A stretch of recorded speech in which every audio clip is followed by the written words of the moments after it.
আজকে ভোরবেলায় ঘুম থেকে ওঠার পরে যখন ব্যালকনিতে গিয়ে এই ভোরের আকাশটা দেখছিলাম, ঘড়িতে বাজে 5:20-25। দেখতে দেখতে কেন জানি মনে হচ্ছিল একটা পুজো পুজো ভাব, পুজো পুজো গন্ধ। তারপরে ভাবলাম যে হ্যাঁ, আর তো বেশি দিন নেই, পুজো পুজো তো চলেই এসছে। সত্যি কেমন যেন একটা হচ্ছিল আকাশটার দিকে তাকাতে তাকাতে। তখন ভাবলাম যে কলকাতায় কতদিন যায়নি, কতদিন দুর্গাপুজো দেখিনি। আগের বছর ব্যাঙ্গালোরে প্রচুর দুর্গা ঠাকুর দেখেছি, বাট এইবারের ছুটিটা না খুব কম, মাত্র 4টে না 5টা দিনের ছুটি এইবারে। কারণ শনি রবি পড়েনি, তাই ছুটিটা অল্পই রয়েছে।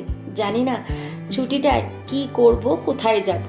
Welcome to my channel. আজকের দিনটা শুরু করে দিলাম। সকালে উঠে আমাদের গৃহিণীদের প্রতিদিনকার যা রুটিন তাই করতে হয়। সবার রুটিন কিন্তু সমান থাকে না, আলাদা আলাদা থাকে, কিন্তু কাজ সবারই থাকে। সবাইকেই কিন্তু একই কাজ রোজ রোজ করতে হয়। তাও কিন্তু আমরা আমাদের ধৈর্য, ভালোবাসা সব কিছু দিয়েই আমাদের সংসারের উন্নতিটা করার চেষ্টা করি। ধৈর্য, ভালোবাসা, চেষ্টা এগুলো যদি থাকে না, শুধু সংসার কেন, যে কোনো কাজেই কিন্তু সফলতা আসে। আর সেটা খুব মন দিয়ে করতে হয়। এই যে এত কাজের মাঝেও আমাদের কিন্তু ভিডিও করার জন্য এই যে ক্যামেরা রাখা, কোথা থেকে আমাদেরকে দেখা যাবে বা কিভাবে রাখলে একটু ভালো দেখাবে, সবাই দেখতে পাবে, আমরা কিন্তু সেই চেষ্টা সব সময় করে চলেছি, সব সময় শিখে চলেছি যে কিভাবে ভালো করা যায়। আর তার সাথে ধৈর্য, এই যে এত কাজের মাঝেও যে আমাদের ভিডিও করে যেতে হয়, ভিডিও এডিট করতে হয়, এরও কিন্তু একটা ধৈর্য থাকা দরকার। আমার হচ্ছে না, আমি পারবো না, এই সব যদি মনের মধ্যে চলে আসে, কোনো কাজই কিন্তু কখনোই করতে পারবে না। কারণ সব কাজের জন্য দরকার ধৈর্য। ধৈর্য মানুষকে কিন্তু অনেকটা ওপরে তুলে নিতে পারে। তারপরে বাসি ঘর টর তো সেগুলো তো ঝাড়ু দিতেই হবে, তো সেই কাজও করলাম। স্ল্যাব, ওভেন সব মুছে নিলাম। রাতে একবার মুছে নিই, আবার সকালে উঠে মুছি। এই নিয়মগুলো আমাদের করতেই হয় একটুখানি, কিছুটা সংসারে ভালোর জন্য। আজকে শ্রিয়ানকে একটু বানিয়ে দিই একদম হেলদি ব্রেকফাস্ট। ওই আলুটাকে যে তখন মাইক্রোওভেনে সেদ্ধ করে নিয়েছি, তারপরে গাজর, বিনস, টমেটো, পেঁয়াজ সব কেটে নিয়েছি। আর আজকে একটু পনিরও দেবো। ফ্রাই প্যানের মধ্যে একটু বাটার দিয়ে দিয়েছি। তারপরে সেই বাটারের মধ্যে একে একে সমস্ত সবজি দিয়ে দিয়েছি। সবজিগুলো অল্প অল্প করে ভাজা হতে হবে। ব্যাস, সবজিগুলো যখন একে একে ভাজা হবে, লাস্টে টমেটোটা দেবো। টমেটো দিয়ে একটু নুন দিয়ে দেবো, তাহলে সবজিটাও কিন্তু সেদ্ধ হয়ে যাবে। টমেটোটা যখন মিশে যাবে, তখন এইভাবে পনিরটাকে গ্রেট করে দেবো, দিয়ে দেবো মিক্স হার্বস। ব্যাস, এবার এটাকে ভালো করে একটু মিশিয়ে ভাজা ভাজা করতে হবে। ভাজা ভাজা হয়ে গেলেই আলুটা যে সেদ্ধ করেছিলাম সেটাকেও এইভাবে গ্রেট করে দিয়ে দিলাম। ব্যাস, আর কি, এবার এটাকেও একটু ভালো করে ভাজা করে নেবো। ব্যাস, আর কিছুই না। এবার যে স্টাফিংটা তৈরি করেছি, এবার সেটাকে এবার নামিয়ে নেব। আর আমার ছেলেকে দেখেছো, হাত পা গুটিয়ে বসে আছে, খাবে না, ওকে খাইয়ে দিতেই হবে। হাত পা নিয়ে নাচানাচি করবে, তাও খাবে না। এবারে ব্রেডটাকে নিয়ে একটুখানি সস দিয়েছি, সামান্যখানি। তারপর যে স্টাফিংটা করেছি সেটাকে ব্রেডের মাঝে দিয়ে দিলাম, দিয়ে উপর দিয়ে আরেকটা ব্রেড ঢাকা দিয়ে দিলাম। আর ফ্রাই প্যানে আবার আরেকটু বাটার দিলাম, দিয়ে ব্রেডটাকে এপিট ওপিট ভেজে নিলাম। বলতে পারো স্যান্ডউইচ। আজকের স্যান্ডউইচটা একটু অন্যরকম করলাম। আর এই টিফিনগুলো পুরোটাই আমি আমার নিজের মতনই করি, খাবার মতো হলেই হলো, আর সবজিটা যেন খেতে পারে। ব্যাস, এইভাবে 4টে টুকরো করে দিয়েছি, তাহলে খাবে।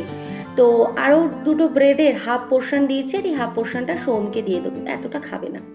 শ্রিয়ানের ব্রেকফাস্ট তো রেডি। এইবারে সোহমের রুটি করার পালা। সোহমের জন্য এবার আমি রুটিটা করে দিচ্ছি, যেটা ও অফিসে লাঞ্চের জন্য নিয়ে যাবে। হ্যালো এভরিওয়ান, আমি ঋতুপর্ণা। আমার এই ছোট্ট পরিবারের সবাইকে জানাই স্বাগত। আর যে যেখান থেকে আমার এই ভিডিও দেখছো, সবাই ভালো থাকো, সুস্থ থাকো, বিন্দাস থাকো। আমরা ভালো আছি। আজ হচ্ছে মঙ্গলবার, এইবারে কাজ শুরু হবে। তো ঘড়িতে কটা বাজে জানো? ঘড়িতে বাজে এখন 8:10। তো এই ভোর 5টা থেকে 8:10 আজ হয়েছে, কারণ আজকে আমাকে ফুল মিষ্টি কিনে আনতে হয়েছে, নাহলে আমি 7:40 ঘরে ঢুকে যাই। আজকে ফুল মিষ্টি কিনে আনতে দেরি হয়ে গেছে। আজকে ঠাকুরের বজরংবলীর পুজো করি আমি, তো তার জন্য ফুল মিষ্টি কিনে আনতে হয়, টাইম লেগে গেছে, তাই আজকে 8:10 হয়েছে, নাহলে আমি 7:40-এ চলে আসি। এই ভোর 5টা থেকে 7:40 পর্যন্ত আমার যেন একটা যুদ্ধ চলে রোজ। এইবারের কাজগুলো এখনও চটপট কাজ করতে হবে, কারণ টাইমের মধ্যে কাজ না করলে রান্নাবান্নাও দেরি হয়ে যাবে, শ্রিয়ানের খেতে দেরি হয়ে যাবে, মানে সব দিকেই চিন্তা। তবে সকালেরটা কি একটা টাইমের মধ্যে বাঁধা, এই টাইমের মধ্যে আমাকে করতেই হবে, যেই করে হোক। হ্যাঁ, রান্না বান্না একটু দেরি হলে সমস্যা নেই, ঘরেই আছি, অসুবিধা নেই, দেরি হতেই পারে। তো এই হচ্ছে ব্যাপার। তো এখন প্রচুর কাজ বাকি আছে। কি কি কাজ বাকি আছে চলো তোমাদেরকে দেখাই, এখন কি কি কাজ আমাকে করতে হবে। চলতে থাকো আরও আরেকটা দিন আমার সাথে, আর এনজয় করতে থাকো এই সুন্দর মুহূর্তগুলো। তো এই ফ্রাই প্যানটা ধোয়া বাকি রয়েছে, স্ল্যাবটা মোটামুটি মুছে রেখে গেছি, স্ল্যাবটা পরিষ্কার আছে, আর এখানে অনেক বাসন ভরেছে, সেগুলো ধুতে হবে। জামা কাপড় কাচা হয়ে গেছে, এগুলোকে এবার আমার মেলতে হবে, বিছানা গোছাতে হবে। ব্যাস প্রথম কাজ, জামা কাপড়টা মেলে নিয়ে একদম নিশ্চিন্ত, কারণ এইটাই সব থেকে যেন বেশি সময় লাগে। আর আজকের সোফাটা দেখেছো কি সুন্দর সাজানো, হ্যাঁ একটা পার্সেল এসছে, ওটাকেই খালি আমি রেখেছি, বাকি যেহেতু আজকে কেউ নেই বাড়িতে, আমার সোফাও গোছানো। আর এই যে বিছানাটাকে গুছিয়ে নিয়েছি। এইবারে হচ্ছে ওভেনটা পরিষ্কার করেছি, কারণ আজ আমার নিরামিষ, আর শ্রিয়ানকে আমি পেঁয়াজ দিয়ে করে দিয়েছি, তাই ওভেন স্ল্যাব সমস্ত কিন্তু পরিষ্কার করে ক্লিন করেছি, যেহেতু আমার নিরামিষ। আর এই যে সমস্ত বাসনও আমার ধোয়া কমপ্লিট। সমস্ত কাজ করার পরে এতক্ষণে একটু চা করার সময় পেয়েছি, তো এখানে এখন আমার চাটা হচ্ছে, সমস্ত কাজ হয়ে গেছে। আর প্রচণ্ড রোদ, প্রচণ্ড, সত্যি এই কদিন মেঘলা ছিল, কি ঠান্ডা ওয়েদার ছিল, অনেক দিন ঠান্ডা ওয়েদার ছিল, এখন এত মারাত্মক রোদ উঠছে, ভালো গরম লাগে এখন, মানে রোদে তো দাঁড়ানোই যায় না, ফ্যানটা চালিয়ে থাকতে হয়, ফ্যান চালালে এখানে নিশ্চিন্ত, আর কিছু লাগে না, ফ্যানেতেই হয়ে যায়। বা সকালের দিকটা কিন্তু বেশ সুন্দর ঠান্ডা থাকে সকালবেলায়, বাট এই যে রোদ উঠে গেল, এবারে কিন্তু একটু গরম লাগবে। আমার এদিকে কিন্তু চাও কমপ্লিট হয়ে গেছে, চলো এবার একটু চা বিস্কুট খাবো, খেয়ে পুজো দেবো। সকালবেলায় পুজো দিলে আমার ভীষণ নিশ্চিন্ত লাগে, আর ভালোও লাগে, ঘরটা বেশ সুন্দর লাগে, আমি এই যে রান্না করি এখানে, এই যে ধুনোর গন্ধটা আসে, ভীষণ ভালো লাগে। চা আমার কিন্তু রেডি, এবারে একটু শান্তিতে চা খাবো।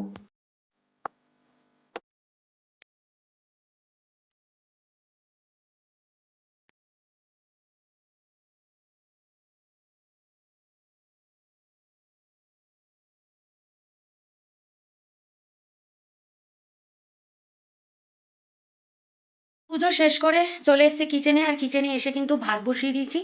আজকে একটু ফ্রাইড রাইস করার ইচ্ছা আছে, ভেজ ফ্রাইড রাইস, আর পনির করব, নিরামিষ, পনিরটা তো সবসময় করি, পনির করবো, আর একটু ভেজ ফ্রাইড রাইস করবো। আর ভাত বসিয়ে দিয়েছি। ভাত ইন্ডিয়া গেটের যে চালটা আছে না, যেটা ব্লু কালারের প্যাকেট, ওই প্যাকেটের চালটা না আমার ভালো লাগে। ইন্ডিয়া গেটের তো অনেকগুলোই বাসমতি রাইস আছে, কিন্তু আমার ওই ব্লু কালারের যে প্যাকেটটা, ওটাতে যেন আমার একটু বেশ ভালো লাগে চালটা। তো সেটাই এখানে বসিয়ে দিয়েছি, বেশিক্ষণ তো লাগবে না, ভাত হয়ে যাবে। চলো এখন সবজি টবজিগুলো কাটি, ওগুলো কাটতে টাইম লাগবে, তো ওগুলো কেটে আগে চটপট রেডি করে নিই। এদিকে আমার ভাতটা হয়ে গেছে, এটাকে ঠান্ডা করতে দিয়েছি, আবার ঠান্ডা না করতে দিলে না আমি আবার এই ভাতগুলোকে একটু গলিয়ে ফেলি। তো ওদিকে ভাত ঠান্ডা হচ্ছে, আর এদিকে আমি পনিরগুলো কেটে নিচ্ছি। আজকে পনির করব বলেছিলাম, কিছুদিন আগে পনিরের এই রেসিপিটা করেছিলাম, তো সোহমের খুব ভালো লেগেছিল এই পনিরটা খেয়ে, তো সোহম বলেছিল আবার বানাতে, তো যেহেতু নিরামিষ তাই আজকে আবার এই পনিরটা বানাচ্ছি। সোহম আবার কোনো কিছু ভালো খেলে না বলে আবার বানাতে, সোহমের আবার অভ্যেস নেই একটু দোষ ধরার, ওকে যদি আমি যেরকম দেবো সেটা যদি একটু খারাপও খেতে হয়, কখনো বলবে না যে আমি খাবো না, ও কিন্তু ঠিক খেয়ে নেয়, খাওয়া নিয়ে কখনো ঝামেলাও করে না, আর কখনো খাবারের দোষও ধরে না। এজন্য খুব ভালো লাগে আমার, মানে রান্না করেও শান্তি লাগে আর খাইয়েও শান্তি লাগে, কারণ সব সময় দেখবে রান্না কিন্তু সমান হয় না। তো ওদিকে পনিরটা হচ্ছে, আর আরেক দিকে কিন্তু আমি সমস্ত সবজি কিন্তু ভাজা বসিয়ে দিয়েছি ফ্রাইড রাইসের জন্য। কি পড়িয়েছো আজকে স্কুলে, কি পড়িয়েছে?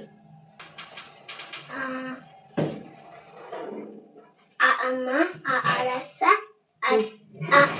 ইদুলে তারপরে এবিসিডি। আচ্ছা, কান্নাডা পড়িয়েছে, কান্নাডা পড়িয়েছে, আর হচ্ছে ইংলিশ পড়িয়েছে। শ্রীহানকে নিয়ে এসে কিন্তু আর সময় নষ্ট করিনি, এসেই আবার রান্না শুরু করেছি, কারণ দুটো রান্নাই কিন্তু আমি হাফ অবস্থায় রেখেই চলে গেছিলাম। তো আবার পনিরটাও ওখানে চালু করে দিয়েছি আর ফ্রাইড রাইসটাও বানাচ্ছি। এই একটুখানি গোলমরিচের গুঁড়ো আর একটু সয়া সস দিলাম, ব্যাস ফ্রাইড রাইস রেডি হয়ে গেছে। ভাতটা কিন্তু আমি মিশিয়ে ফেলেছি, আর ওদিকে পনিরও আমার রেডি হয়ে এসছে। ব্যাস, কারণ রান্না চটপট না করলে আবার শ্রিয়ানের খেতে দেরি হয়। তো ব্যাস, ফ্রাইড রাইস তো হয়ে গেছে, পনিরও হয়ে গেল। তো এতক্ষণ বাদে একটু এসে বসলাম, আর পিছনে দেখেছো বেলুন এয়ার এরোপ্লেনটাকে কোথায় তুলে রেখেছে। যাই হোক, একটু বসেছি, কোমর টোমর ব্যথা হয়ে যাচ্ছিল যেন। সে কোন সকালে উঠেছি, তারপর থেকে শুধু চাটা খাওয়ার জন্য একটুখানি বসেছিলাম। তারপর আর বসিনি, আবার এই কাজ টাজ করলাম। কাজ শেষ হয়ে গেছে, রান্না শেষ, রান্না তো কিছুই না, রান্না শেষ হয়ে গেছে। একটু নিজের মতো একটু ফ্রাইড রাইস বানিয়ে নিয়েছি আর পনির, ব্যাস। নিরামিষ দিনে আবার কি, যত কম রান্না করা যায় তত ভালো, একদম নিজের শরীরের জন্য ভালো, খাওয়াও ঠিকঠাক হয়, আর পনিরটা মোটামুটি ভালোই খাই। পনির হতে হতে এই বাসন টাসন সব ধোয়া হয়ে গেছে। শুধু এইটা হচ্ছে, এই যেটাতে পনির করেছি বলে এটা একটু গরম আছে, এটা একটু ঠান্ডা হোক, তারপর এটা ধোবো, খালি এটাই বাকি, সবই কমপ্লিট হয়ে গেছে। বেশি রান্নাবান্না না করলে না খুব তাড়াতাড়ি কিন্তু কাজ হয়ে যায়। আর এই যে আমার ছেলেকে দেখেছো তো, উনি ওনার কাজ কিন্তু ঠিক করেছে। আর ওই যে স্কুল ড্রেসগুলোকে খুলে রেখে দিয়েছে, ওকে বলেছি ওয়াশিং মেশিনে দিয়ে আয়। টাইম নেই, ওকে আগে গাড়ি খেলতে হবে, আগে গাড়ি টাড়ি সাজাবে, তারপরে ওগুলোকে গিয়ে ওয়াশিং মেশিনে দিয়ে আসবে। তো চলো তাহলে শ্রিয়ানকে আগে খেতে বসিয়ে দিই, শ্রিয়ানের টাইম লাগে, ওকে খেতে দিয়ে তারপরে আমি এইগুলো একটু পরিষ্কার করে আমিও খেতে বসে যাবো। তোমাদের সাথে তো শেয়ারই করা হয়নি আজকের ফ্রাইড রাইস আর পনিরটা। তো এই যে একদম প্লেন ফ্রাইড রাইস আমার নিজের মতো বানিয়েছি, আর এটা হচ্ছে পনির। ব্যাস, এই হচ্ছে আজকে আমাদের লাঞ্চ, ফ্রাইড রাইস আর পনির। নিরামিষ দিনে এরকম খাবার কিন্তু জমে যায়, বলো। আমিও বসে পড়েছি আমার খাবার নিয়ে, আর ওদিকে শ্রিয়ানের খাবার তো অনেকক্ষণ ধরেই চলছে টুকটুক করে। আজ যেহেতু একটু তাড়াতাড়ি হয়ে গেছে, তাই জামা কাপড়গুলো তুলে ভাঁজ করে নেব, ফেলে রাখলেই যেন আরও কান্না পায় আমার। তো ভাবলাম জামা কাপড় গোছানো হয়ে গেছে, কাজ সব হয়ে গেছে, এবারে একটু শোবো, একটু রেস্ট নেব। একে দেখেছো, দেখো উনি এখন হোমওয়ার্ক নিয়ে বসেছেন, এখন ও হোমওয়ার্ক করবে। ও সন্ধেবেলায় ম্যামের কাছে পড়তে যাবে, কানাডা ম্যামের কাছে। তো কানাডা ম্যামের কাছে যাবে, তাই ওর হোমওয়ার্ক করতে লেট হয়ে যাবে যদি না হয়। এখন হোমওয়ার্ক করতে বসছে, এখন 3টে বাজে, দেখো আবার ওটাকে কানে পড়লো। এখন তো গরম রে, এখন এটা পড়তে হয়। দেখো ওটা পড়ে নিয়েছে, এখন উনি হোমওয়ার্ক করতে বসবেন। তো আর কি করব, ও যখন পড়ছে আমি তাহলে একটু বসি, ওর সাথে হোমওয়ার্কগুলো করবে, সেগুলো তো দেখতেই হবে। শ্রীহানকে নিয়ে বিকেলের দিকে একটু সাইকেল নিয়ে বেরিয়েছিলাম। তো আমাদের ফ্ল্যাটের ভেতরেই না এই শিউলি ফুলের গাছটা রয়েছে, যেখানে 12 মাস ফুল ফোটে। আর এখান দিয়ে গেলেই এত সুন্দর গন্ধ ছাড়ে না শিউলি ফুলের। তো তাই তোমাদের সাথে একটু শেয়ার করলাম যে এই ফুলটা সারা বছরই ফোটে। আর এই যে শ্রিয়ান এখানে সাইকেল চালাচ্ছে, উনি কিন্তু পুরো হোমওয়ার্ক করেনি, ঘুমিয়েও পড়েছিল। তারপর শ্রিয়ান সাইকেল টাইকেল চালিয়ে এসে তারপরে ম্যামের কাছে পড়তেও গেছিলো। তো দুপুরে যে হোমওয়ার্ক করতে বসেছিল সে হোমওয়ার্ক পুরো করতে পারেনি, বলে আমার চোখ বন্ধ হয়ে যাচ্ছে। পারে, সেই 6টায় ঘুম থেকে ওঠে, তার তো ঘুম আসবেই। তো ওই জন্য কিছু হোমওয়ার্ক করে তারপরে ঘুমিয়ে পড়েছিল। আবার ম্যামের কাছে পড়তে গেছিলো, ম্যামের কাছ থেকে পড়ে এসে আবার এখন হোমওয়ার্ক করতে বসেছে। এই যে বাকি আর অল্প হোমওয়ার্ক রয়েছে, সেগুলোও করবে, আর তার সাথে আমিও একটু পড়াবো। তো এখন ঘড়িতে কটা বাজে, এখন ঘড়িতে ওই 8:26 মতো, 8:30 বাজে। একটু পড়াশোনা করবে, তারপরে উঠে আমি রুটি করব, তো ডিনার করবো আর কি। তো ভিডিওটা এখানে এন্ড করে দিই, কারণ এখন শ্রিয়ানকে পড়াবো, একটু পড়িয়ে তারপর তো সে রুটি করবো, আর কিছু কাজকর্ম নেই। তো ভিডিওটা এখানে এন্ড করে দিলাম। আজকের ভিডিওটা কীরকম লাগলো অবশ্যই কিন্তু কমেন্টের মাধ্যমে জানিও। আবার দেখা হচ্ছে নেক্সট ডে একটা সুন্দর ভিডিওর সাথে। ততক্ষণের জন্য বাই, সবাই ভালো থাকো, সুস্থ থাকো, বিন্দাস থাকো, tata. Thank you. Please subscribe.